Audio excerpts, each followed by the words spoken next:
ஓம் வாக்குண்டாம் நல்ல மனமுண்டாம் மாமலரால் நோக்குண்டாம் மேனினுடங்காது பூக்கொண்டு துப்பார் திருமேனி தும்பி கையான் பாதம் தப்பாமல் சார்வார் தமக்கி. ஓம் நமச்சிவாய. மேன்மைகள் சைவ நீதி விளங்குக உலகமெல்லாம். நோயற்ற வாழ்வே குறைவற்ற செல்வம்.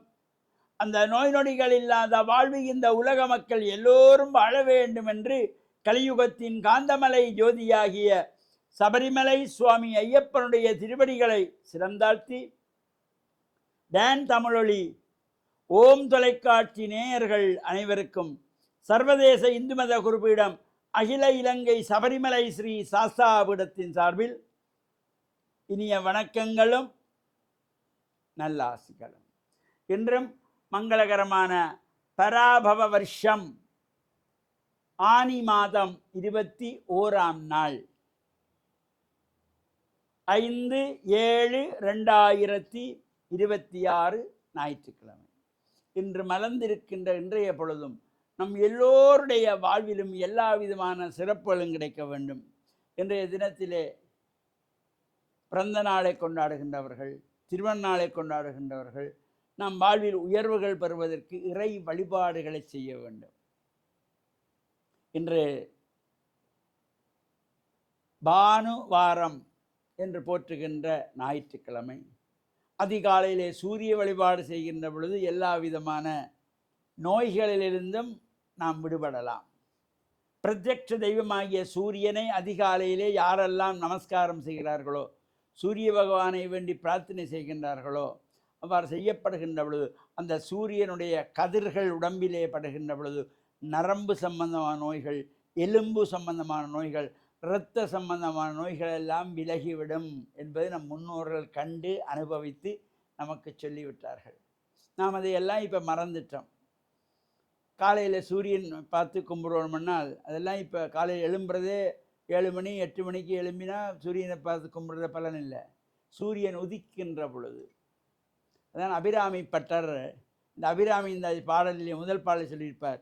உதிக்கின்ற செங்கதிர் உச்சி திலகம் உணர்விடையோர் மதிக்கின்ற இந்த உதிக்கின்ற செங்கதிர் சூரியன் உதிக்கின்ற பொழுது இந்த காலையிலே 5 மணி 57 நிமிஷத்துலேருந்து 6 மணி 9 நிமிஷத்துக்குள்ளே சூரியோதயம். அது சில மாதங்களிலே 1 நிமிஷம் 2 நிமிஷம் முன்பின்னாகவும் வரும். அந்த நேரத்திலே சூரியனை பார்த்து கும்பிடுகின்ற பொழுது சூரியனை சுற்றி வட்ட வடிவமாக இருக்கின்ற அந்த கதிர்கள் உடம்பிலே படுகின்ற பொழுது இரத்த சம்பந்தமான நோய்கள், எலும்பு சம்பந்தமான நோய்கள், நரம்பு சம்பந்த நோய்கள் எல்லாம் விலகிவிடும் என்பதெல்லாம் முன்னோர்கள் கண்டார்கள்.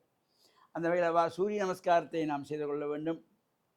பொதுவாக நமக்கு இந்த ஜாதக ரீதியாக அட்டமத்தி சனி, 7 நாட்டு சனி, 2ஆம் இடத்திலே சனி, 4ஆம் இடத்திலே அர்த்தாஷ்டமத்தி சனி என்றெல்லாம் இந்த தோஷங்களை சொல்லிக் கொள்வார்கள். இவ்வாறு இந்த தோஷங்கள் இருக்கிற பொழுது சனீஸ்வர பகவானை வழிபாடு செய்தால், சனீஸ்வர பகவானுக்கு எள்ளெண்ணெய் தீபங்கள் ஏற்றினால் இவையெல்லாம் நீங்கிவிடுமா என்ற ஒரு வினா நமக்கு வரும்.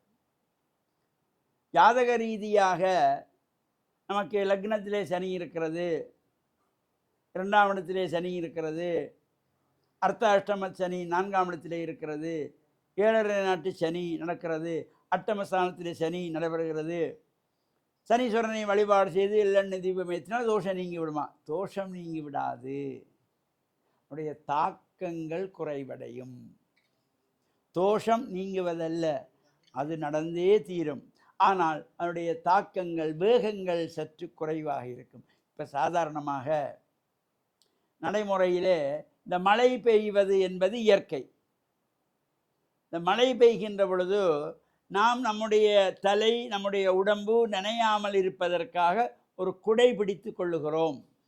அப்பொழுது எங்களுடைய தலையோ உடம்போ நனையாமல் நாம் பாதுகாக்க முடிகிறது. அவ்வாறு குடை பிடித்து கொள்வதனாலே மழை நின்று விட்டது என்று அர்த்தம் அல்ல. அந்த குடை பிடிப்பது போல அந்த சில நேரங்களுக்கு எங்களுடைய உடம்பு நனையாமல், தலை நனையாமல் நாம் மழையிலிருந்து காப்பாற்றி கொள்வது போல இந்த எள்ளெண்ணெய் தீபங்கள் ஏற்றி பிரார்த்தனை செய்தால், எள்ளு சாதனம் வைத்து நிவேதனம் செய்தால், விரதமாயிருந்து சனீஸ்வர பகவானுக்கு கருங்குவளை மலர்களாலே பன்னிபத்திரத்தினால் அர்ச்சனை செய்தால் தாக்கங்கள் குறைவடையக்கூடியதாக இருக்கும். அதனாலே தான் இந்த ஜாதக ரீதியாக இவ்வாறான தோஷங்களை எல்லாம் சொல்லிக்கொள்வார்கள். அவ்வாறு இந்த தோஷங்களிலே பொதுவாக இந்த அட்டமத்தி சனி என்கிற பொழுது அந்த ஜாதகத்திலே வருகின்ற அட்டமத்தி சனி மட்டுமல்ல, ஒவ்வொரு குடும்பத்திலும் ஒவ்வொரு மனிதருக்கும் 3 பேர் அட்டமத்தி சனியாக இருப்பார்களாம். 3 பேர்கள் அட்டமத்தி சனியாக அமைந்து விடுவார்களாம். அவர்கள் யார் அந்த மூவர் என்பதனை நாளைய தினம் சிந்திப்போம் என்று கூறி, டான் தமிழொலி ஓம் தொலைக்காட்சி நேயர்கள் அனைவருக்கும் சர்வதேச இந்து மத குருபடத்தின் சார்பில் நல்ல ஆசிகளை கூறிக்கொள்வதில் மன மகிழ்வு கொள்கிறோம். சர்வே ஜனாகாம் சுகினோ பவந்தோ சமஸ்த சன் மங்களானி சன் சுபம்.